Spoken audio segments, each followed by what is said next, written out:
Tuhan bersamamu. Inilah Injil suci menurut Santo Matius.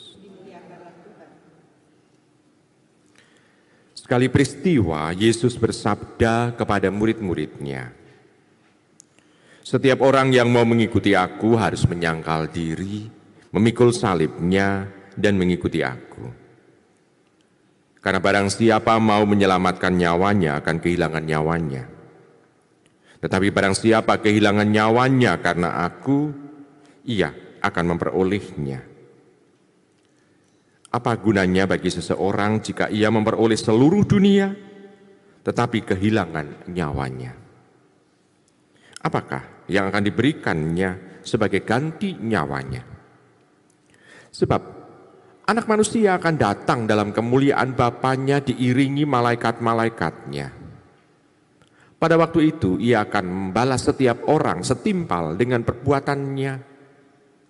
Aku berkata kepadamu, sungguh, di antara orang yang hadir di sini ada yang tidak akan mati sebelum mereka melihat Anak Manusia datang sebagai Raja dalam kerajaannya." Demikianlah sabda Tuhan.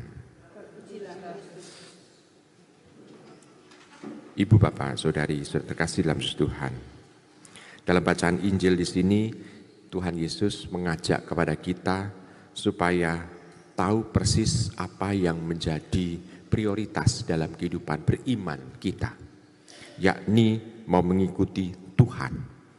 Fokus mengikuti Tuhan ini bisa kita lihat dalam kehidupan Santa Clara yang kita peringati hari ini. Dalam usia yang masih sangat muda, usia sekitar 18 tahunan, dia mulai tertarik dengan kehidupan ala Santo Fransiskus dari Assisi, rekan atau teman satu kota dengan dia. Sama-sama berasal dari Assisi, satu kota di Italia. Dan dia tertarik, karena ketertarikan itu yang diperlihatkan adalah fokus Fransiskus untuk mau setia dalam mencari dan menemukan Tuhan dalam kehidupan selama tinggal di dunia ini. Fransiskus sudah meninggalkan kekayaannya untuk hidup dalam kemiskinan.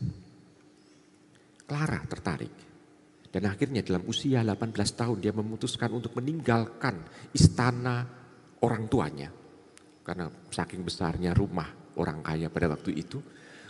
Lalu dia berguru pada Fransiskus Assisi dan dia mendapatkan masukan banyak dan akhirnya dititipkan ke satu biara Benedikten pada waktu itu. Dan pada waktu di biara itu orang tuanya mulai gusar dan mencari Clara karena Clara hilang dari rumahnya. Ditemukan di biara itu, lalu diajak pulang. Clara menolak dengan tegas ajakan orang tuanya. Penolakan dari Clara ini membuat suasana keluarganya juga dalam keadaan dalam tanda kutip gelisah juga. Akhirnya Agnes, adik dari Clara, itu juga berusaha untuk membujuk kakaknya pulang. Tidak berhasil, bahkan Agnes adiknya tertarik dengan kehidupan Clara. Dan akhirnya bergabung dengan Clara juga. Tidak hanya itu, pada saat ibunya itu sudah meninggal suaminya, ibunya juga tertarik dengan cara hidup Clara. Akhirnya Clara, adiknya dan ibunya itu hidup dengan cara yang sama dalam suasana miskin. Akhirnya atas usul Fransiskus Assisi, mereka keluar dari biara Benedikten itu lalu membentuk satu ordo yang baru, Klaris. Dan akhirnya dengan cepat semangat ini menyebar ke wilayah-wilayah yang lain. Ibu, Bapak, Saudara terkasih, fokus untuk menemukan dan mencari Tuhan ini sungguh sebetulnya sangat menarik banyak orang. Karena pada waktu itu memang melawan situasi arus yang ada dalam masyarakat pada saat itu. Dan ini sangat menarik bagi kehidupan Clara, adiknya, dan nanti ibunya yang mengikuti mereka. Sangat menarik karena ternyata dengan mencari apa yang ada dalam dunia ini itu tidak mempunyai nilai yang sangat tinggi, tetapi hanya menjadi sarana untuk bisa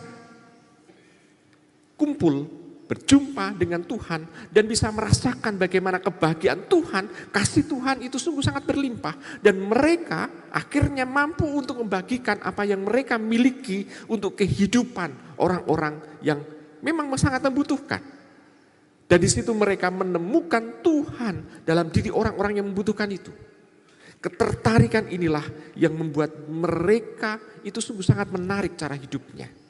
Karena hidupnya selalu diwarnai dengan kebahagiaan, sukacita. Tidak pernah repot untuk hanya mencari cuan.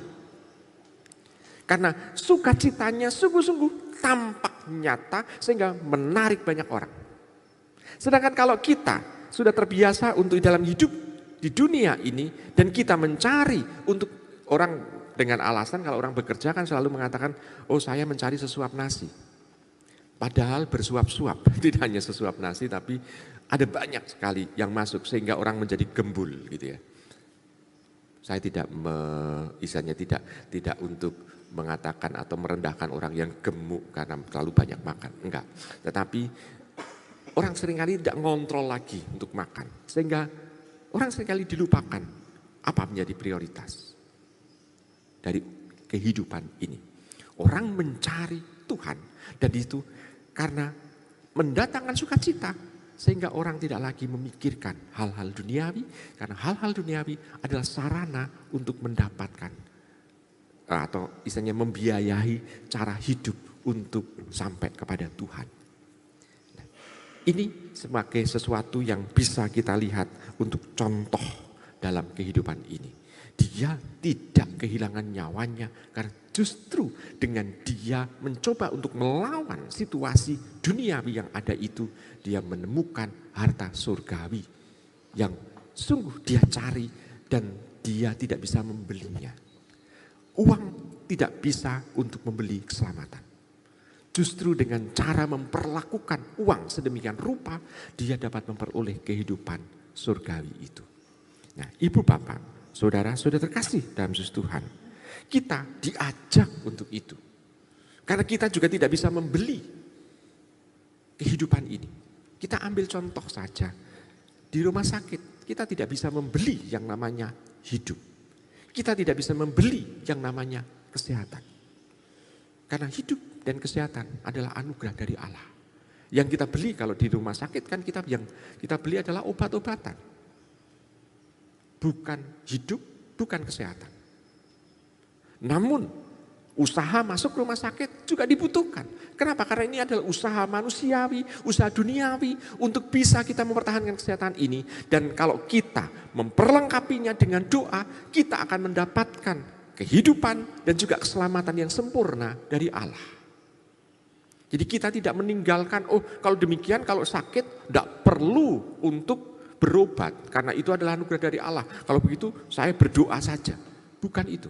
Tapi ini adalah usaha manusiawi kita untuk mencari dan menemukan Tuhan. Dan kalau kita memohon kepada Tuhan, usaha yang misalnya dengan berobat itu, kita akan mendapatkan kesempurnaan dalam kesehatan kita. Karena sempurna tidak hanya melulu sehat jasmani, tetapi juga sehat rohani dan juga sehat iman kita. Jadi bisa bukan hanya istilahnya rumusannya adalah sehat jasmani, sehat psikis dan sehat rohaninya.